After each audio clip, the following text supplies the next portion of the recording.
नमस्कार, हिमाचल न्यूज 24/7 देख रहे हैं आप और मैं हूं आपके साथ सपना शर्मा। आइए नजर डालते हैं आज की हेडलाइंस पर। मंत्रिमंडल ने होमगार्ड के 700 पदों को भरने को दी मंजूरी, पंचायत सचिवों को नियमित करने का लिया फैसला। जयराम ठाकुर बोले, कोर्ट में दायर पुनर्विचार याचिका, सरकार के भ्रष्टाचार को ढकने और सीबीआई जांच रुकवाने का प्रयास। टीजीटी भर्ती में बीएड बैच ने मांगी सरकार से राहत, करीब 10,000 अभ्यर्थी परीक्षा से रह रहे वंचित। समग्र शिक्षा ने सरकारी स्कूलों में करवाए एलईपी टेस्ट, 6ठी से 12वीं के बच्चों की जांची गई लिखने पढ़ने की क्षमता। फतेहपुर स्कूल की पूर्व छात्रा रही महिमा ठाकुर बनी भारतीय नौसेना में सब लेफ्टिनेंट, स्कूल प्रशासन ने किया सम्मानित।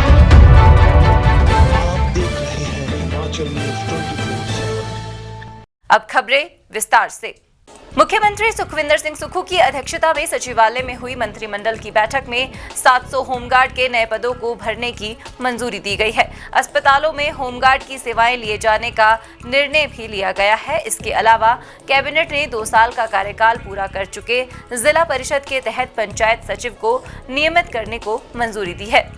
कैबिनेट में लिए गए निर्णयों की जानकारी देते हुए उद्योग मंत्री हर्षवर्धन चौहान ने बताया कि कैबिनेट ने शिमला शहर में भीड़भाड़ को कम करने के मकसद से रेरा के कार्यालय को शिमला से धर्मशाला शिफ्ट करने का फैसला लिया है। दिसंबर में होने वाले पंचायत राज चुनाव में इस बार नए सिरे से आरक्षण का रोस्टर लागू किया जाएगा। इसको भी कैबिनेट ने मंजूरी दी है। इसके अलावा हिमाचल के पर्यटन स्थलों में गंदगी न फैले और कूड़ा लोग सड़कों पर न फेंके, इसके लिए सरकार ने हिमाचल डिपॉजिटरी स्कीम शुरू करने का निर्णय लिया है, जिसके तहत पर्यटकों से रिफंडेबल शुल्क लिया जाएगा। इसके अलावा कैबिनेट में बिजली विभाग की प्रेजेंटेशन भी दी गई, जिसमें पावर प्रोजेक्ट के लटके पड़े प्रोजेक्ट की समीक्षा की गई और उन्हें शीघ्र शुरू करने के निर्देश दिए गए। मीटिंग जो है मुख्यमंत्री सुखविंदर सिंह सुक्खू जी की अध्यक्षता में हुई है और जिसमें बहुत सारे फैसले जो है आज कैबिनेट ने लिए हैं। ये कैबिनेट मीटिंग लगभग कोई 4 घंटे के करीब चली है और कोई 2 दर्जन से अधिक जो है अलग अलग जो है एजेंडास थे जिन पर विस्तृत रूप से जो है वो चर्चा हुई है। सबसे अहम फैसला जो हुआ है वो कैबिनेट ने आज 700 पोस्टें जो है होमगार्ड्स की जो है वो नई स्वीकृत की है, ताकि हमारे जो होमगार्ड में लगे हुए जवान हैं उनको जो है वो ज़्यादा जो है इन टर्म्स ऑफ डेज जो है ज़्यादा मिले।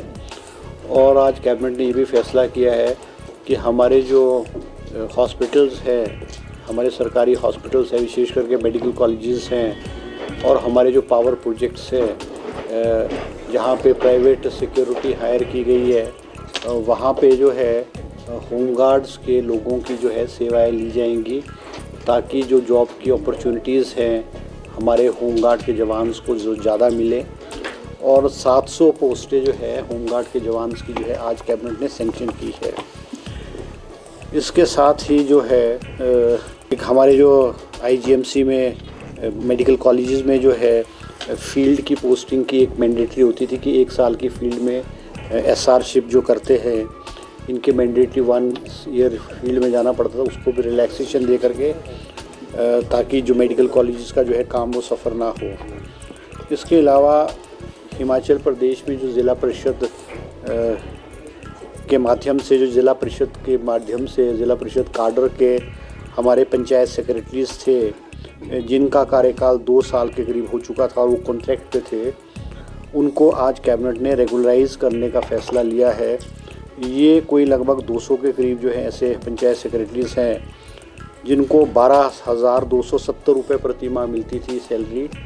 अब इनको लगभग 32,000 के करीब जो है वो मासिक वेतन के रूप में जो है अब इनको मिलेगा।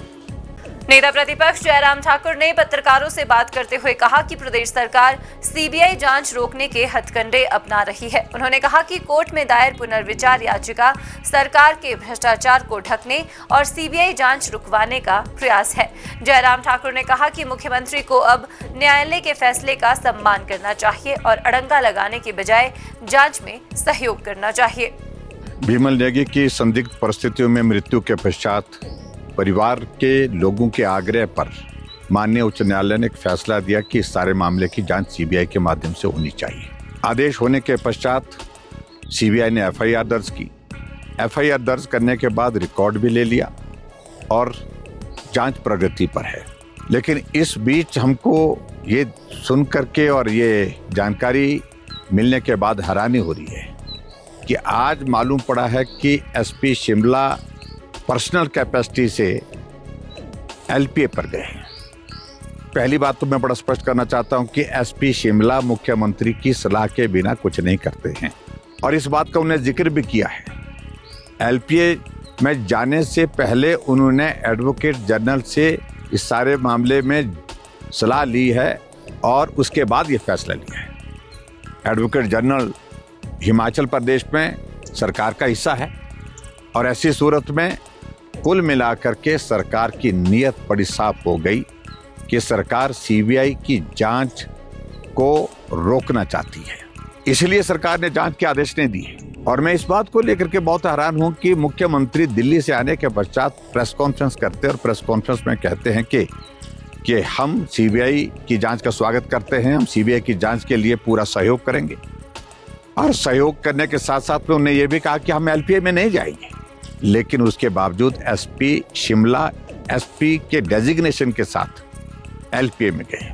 ऐसी सूरत में बड़ा साफ संदेश जा रहा है कि सरकार सीबीआई की जांच से बहुत बेचैनी में है, परेशानी में है, क्योंकि बहुत सारे भ्रष्टाचार के मामले इसमें निकलने की संभावना लग रही है। और हमारा लक्ष्य बड़ा साफ है कि सीबीआई की जांच के माध्यम से बिमल नेगी के परिवार को न्याय मिले। अगर इसमें दोषी लोग हैं उनके खिलाफ कार्रवाई हो। और मैं इस बात को लेकर के भी हैरान हूं कि एसपी शिमला श्रीमान गांधी ने एसीएस होम रहे ओंकार शर्मा का विशेष तौर से जिक्र करते हुए उनको इम्प्लीकेट करने के लिए भी इसमें प्रयास किए हैं। मेरा मुख्यमंत्री जी से इस बात के लिए आग्रह है, आपने कहा कि हम जांच का स्वागत करते हैं, सीबीआई जांच का स्वागत करते हैं। आपने कहा हम एलपीए में नहीं जाएंगे। आपने कहा कि परिवार के लोगों ने अगर पहले कहा होता हम सीबीआई की जांच हम ही दे देते। चाहे जो भी परिस्थिति रही है, अब सीबीआई की जांच माननीय उच्च न्यायालय ने आदेश के मुताबिक जो है वो जो आदेश किए हैं उसके मुताबिक आप काम करें। हिमाचल प्रदेश में कांग्रेस हर साल 1 लाख नौकरियां देने का वादा लेकर आई थी। प्रदेश में युवा लंबे समय से भर्ती का इंतजार कर रहे थे।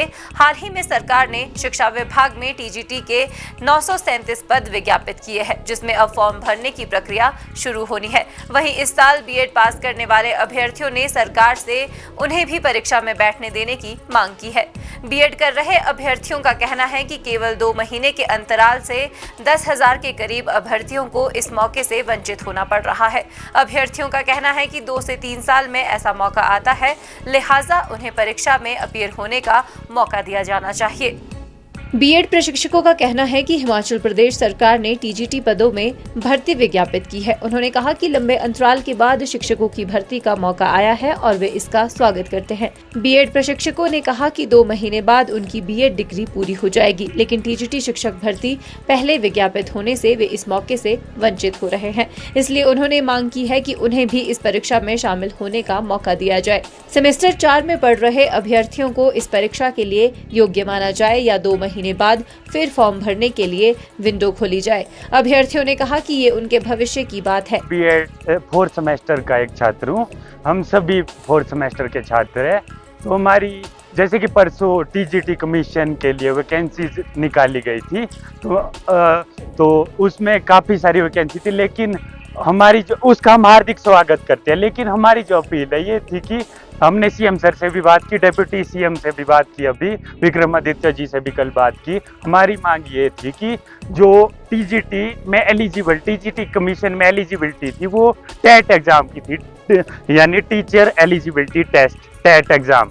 लेकिन हम चाहते हैं कि 4th सेमेस्टर में हमारा जब टेट का एग्जाम निकल चुका है तो हमें भी कमीशन में फाइट होने का मौका दिया जाए। अभी भी टीजीटी का एग्जाम जो है 6 साल बाद आया है, 2019 में आया था लास्ट टाइम, अभी भी 6 साल बाद आया है। तो अगर अभी जब तक टीजीटी का कमीशन का एग्जाम होएगा हमारी बीएड तो हो जाएगी, इसका एग्जाम अभी 7-8 महीने बाद होएगा, तब तक तो हमारी बीएड को कितने 2 महीने रहे हैं, 2 महीने में हमारे फाइनल पेपर खत्म हो जाएंगे, मे बी 1.5 महीने में हो जाए। तो हमारा जो अगला एग्जाम आएगा मे बी साल बाद आए, 6 साल बाद आए, हमारे फ्यूचर में तो सवाल खड़े हो रहे हैं। इसलिए हम चाहते हैं कि हमारे को भी कंसीडर किया जाए इसमें टीजीटी के लिए, और 4th सेमेस्टर जिनके टेट क्लियर है हमारे को इसमें कंसीडर किया जाए, या हमारे लिए बाद में जाकर पोर्टल खोला जाए जैसे कि अदर स्टेट्स में भी होता है। हिमाचल प्रदेश के सरकारी स्कूलों में 6ठी से 12वीं कक्षा तक के विद्यार्थियों की लिखने पढ़ने की क्षमता जांचने और उसमें सुधार करने के मकसद से समग्र शिक्षा द्वारा लर्निंग एनहांसमेंट प्रोग्राम टेस्ट लिया जा रहा है। विद्यार्थियों का आईक्यू लेवल परखने के लिए प्रदेश भर में OCR शीट पर टेस्ट लिए जा रहे हैं। टेस्ट के रिजल्ट के आधार पर बच्चों में पाई जाने वाली कमियों को सुधारा जाएगा। शिमला के लक्कड़ बाजार राजकीय वरिष्ठ माध्यमिक विद्यालय में 6ठी से लेकर 12वीं तक के बच्चों ने LEP टेस्ट में हिस्सा लिया। स्कूल की प्रधानाचार्य डॉक्टर सुमन मच्छान ने बताया कि सरकारी स्कूलों में खराब परीक्षा परिणामों को सुधारने के लिए स्कूलों में लर्निंग एनहांसमेंट प्रोग्राम शुरू किया गया है। 6ठी से 12वीं कक्षा तक के विद्यार्थियों के गणित, अंग्रेजी, विज्ञान विषय के टेस्ट करवाए जा रहे हैं। LEP के तहत बच्चों के लिखने पढ़ने की क्षमता को परखा जाएगा और जहां कमियां होगी उनमें सुधार किया जाएगा। ये LEP जो टेस्ट कंडक्ट किया जा रहा है समग्र शिक्षा के द्वारा, तो नेशनल सर्वे में पाया गया है कि कुछ एक बच्चे बहुत ही वीक हैं, जैसे उनके जो स्पेलिंग्स हैं, वोकैबलरीज हैं, तो इस लेवल को परखने के लिए ये हमारा जो स्कूल है 6 से 12 तक है, तो इसके लिए कंडक्ट किया गया है। और इसमें जो है लैंग्वेज बेस्ड है, इंग्लिश और हिंदी। इंग्लिश में सिर्फ 11th और 12th का है, और बाकी जो 6 to 10th है उसमें इंग्लिश, हिंदी, मैथ्स और साइंस के जो पेपर है वो कंडक्ट करवाए जा रहे हैं। और इसमें बच्चों का स्किल देखा जाएगा कि वो उनको कहाँ प्रॉब्लम्स आ रही हैं, और फिर बाद में जो है इसके लिए एक रेमेडियल के तौर पर वर्कबुक जो है तैयार की जाएगी, और टीचर्स को भी ट्रेन किया जाएगा कि ऐसे बच्चों को एनहांस करने के लिए, उनको आगे करने के लिए, या जो उनकी जो कमियां हैं उनको कैसे दूर किया जाए, इस पर पूरी तरीके से काम किया जाएगा। ये बहुत ही अच्छा जिसको कहेंगे कि इनिशिएटिव है समग्र शिक्षा के द्वारा, क्योंकि पहले जो टेस्ट कंडक्ट करवाए जाते हैं वो मैनुअली हैं, फिर वो चेक किए जाएंगे, फिर उसके बाद वो रिज़ल्ट होएगा। लेकिन ये जो है QR कोड के द्वारा जो इसको चेक किया जाएगा, OMR शीट्स होती हैं ये पे, तो देयर एंड देन जैसे आज बच्चों का पेपर है और उसके बाद जो है इसकी स्कैनिंग की जाती है और घंटों में ही जो है या अगले दिन बच्चों का रिज़ल्ट आ जाता है। तो इस पे वर्क करना बहुत ही आसान हो जाएगा, और बच्चों की जो कमियां हैं वो बिल्कुल एकदम पता चल जाएगी, क्योंकि सभी स्टूडेंट्स एक जैसे नहीं होते हैं। हर क्लास में अलग अलग तरह के बच्चे होते हैं, अलग अलग कैटेगरी के बच्चे होते हैं, तो उनकी कमज़ोरी को पकड़ना और उनको उनके लेवल तक जाना और उनके मेथड से उनको पढ़ाना जो है ये टीचर के लिए बहुत अच्छा हो जाएगा, और ये सरकार द्वारा बहुत अच्छी पहल है। शनिवार को शिमला में आयोजित पत्रकार वार्ता के दौरान जानकारी देते हुए डॉक्टर श्वेता तेहलान ने कहा कि फोर्टिस अस्पताल मोहाली ओवरी, यूट्रस, सर्विक्स और दुर्लभ कैंसर जैसे सार्कोमा व वल्वर कैंसर से पीड़ित महिलाओं को उन्नत और मरीज केंद्रित देखभाल प्रदान करने के लिए प्रतिबद्ध है। उन्होंने कहा कि वे बेहतर ऑन्कोलॉजिकल परिणामों के साथ जीवन की गुणवत्ता बनाए रखने पर विशेष ध्यान देते हुए मरीज को विशेष जरूरतों के अनुसार अत्याधुनिक उपचार उपलब्ध करवा रहे हैं। इसके लिए विशेषज्ञ सर्जिकल निर्णय, मल्टीडिसिप्लिनरी समन्वय और व्यक्तिकृत योजना की आवश्यकता होती है ताकि सर्वोत्तम परिणाम सुनिश्चित किए जा सके। डॉक्टर श्वेता तेहलान ने कहा कि रोबोट एडेड सर्जरी बुजुर्ग और उच्च जोखिम वाले मरीजों के लिए विशेष रूप से लाभकारी होती है, क्योंकि इससे बड़े कैंसर ऑपरेशन अधिक सुरक्षित और सटीक तरीके से किए जाते हैं। डॉक्टर तेहलान ने कहा कि गायनी ऑन्कोलॉजी एक विशेष उपविशेषता है जिसमें विशेषज्ञ सर्जिकल देखभाल और व्यक्तिगत उपचार योजना का समावेश होता है। उन्होंने कहा कि फोर्टिस में हर मरीज की उपचार योजना आवश्यकताओं को ध्यान में रखकर तैयार की जाती है। बेसिकली आज तक क्या होता है कि अगर किसी भी लेडी को कैंसर डिटेक्ट होता है या कैंसर का डाउट होता है, तो या तो उसका ट्रीटमेंट कोई गायनेकोलॉजिस्ट कर रहा होता है या फिर जो सर्जिकल ऑन्कोलॉजिस्ट है वो करते हैं, है ना। लेकिन हम ऑलमोस्ट 25 साल हो चुके, 21वीं सेंचुरी स्टार्ट हुए, एंड जो एडवांसेस हैं वो कहते हैं कि अब हमारे बॉडी के सारे ऑर्गन्स डिफरेंट हैं। सेम ट्रीटमेंट एक ही डॉक्टर करे, दैट्स नॉट राइट, क्योंकि आप देख रहे हो कि कार्डियक सर्जन्स हैं, कार्डियोलॉजिस्ट हैं, न्यूरोलॉजिस्ट हैं, रूमेटोलॉजिस्ट हैं ना। हर फील्ड में हमारी सुपर स्पेशलाइजेशन आ चुकी है, and the super specialization is for betterment of the patients. Okay, so similarly जो गायनी कैंसर पेशेंट्स हैं उनके लिए भी अब गायनी कैंसर सर्जन्स अलग होते हैं। गायनी कैंसर से क्या मतलब होता है? गायनी कैंसर से मतलब होता है कि वो वाले ऑर्गन्स जो सिर्फ फीमेल बॉडी में होते हैं, रिप्रोडक्टिव ऑर्गन्स, बच्चेदानी, यूट्रस, अंडेदानी, ओवरीज, प्राइवेट पार्ट्स, वजाइना, बच्चेदानी का मुंह जैसे सर्विक्स, ये वाले जो सारे ऑर्गन्स हैं ये गायनी कैंसर्स में आते हैं और इनका ट्रीटमेंट जो है वो डिफरेंट होता है बाकी कैंसर्स से और थोड़ा स्पेशलाइज्ड होता है, थोड़ा अग्रेसिव होता है एज़ कम्पेयर टू जो एक नॉर्मल सर्जरी कोई गायनेकोलॉजिस्ट करे। तो इस चीज़ के ऊपर फोकस रखना था। दिल्ली में जो लीडिंग हॉस्पिटल्स हैं, बॉम्बे में जो लीडिंग हॉस्पिटल्स हैं, for that matter anywhere in the world जो लीडिंग हॉस्पिटल्स हैं, वहाँ सारे कैंसर ट्रीटमेंट कोई भी एक पर्सन नहीं करता। डिपार्टमेंट वाइज एक सेंट्रलाइज GI कैंसर्स अलग ट्रीट होते हैं, गायनी कैंसर्स अलग ट्रीट होते हैं, यूरो कैंसर्स अलग ट्रीट होते हैं। तो जो फोर्टिस हॉस्पिटल मोहाली है नॉर्थ में, that is the only hospital जो ऑर्गन स्पेसिफिक ऑन्कोलॉजी कर रहा है।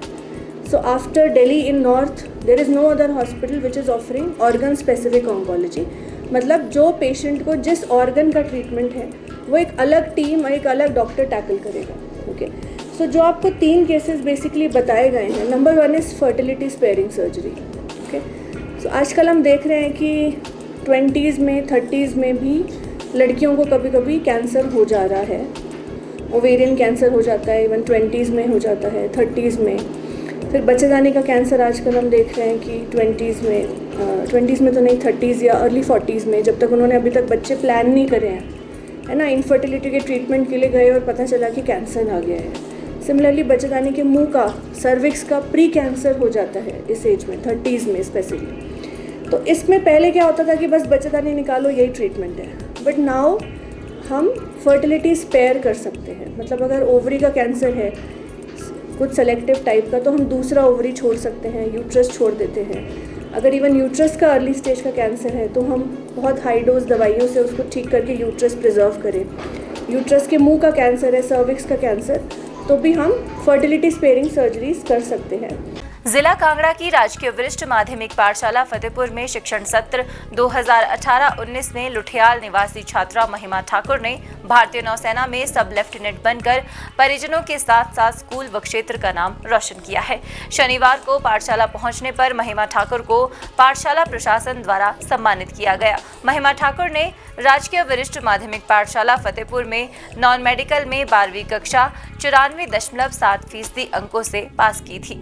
आज के इस अंक में फिलहाल इतना ही। बने रहिए हिमाचल न्यूज 24/7 के साथ। आप देख रहे हैं हिमाचल न्यूज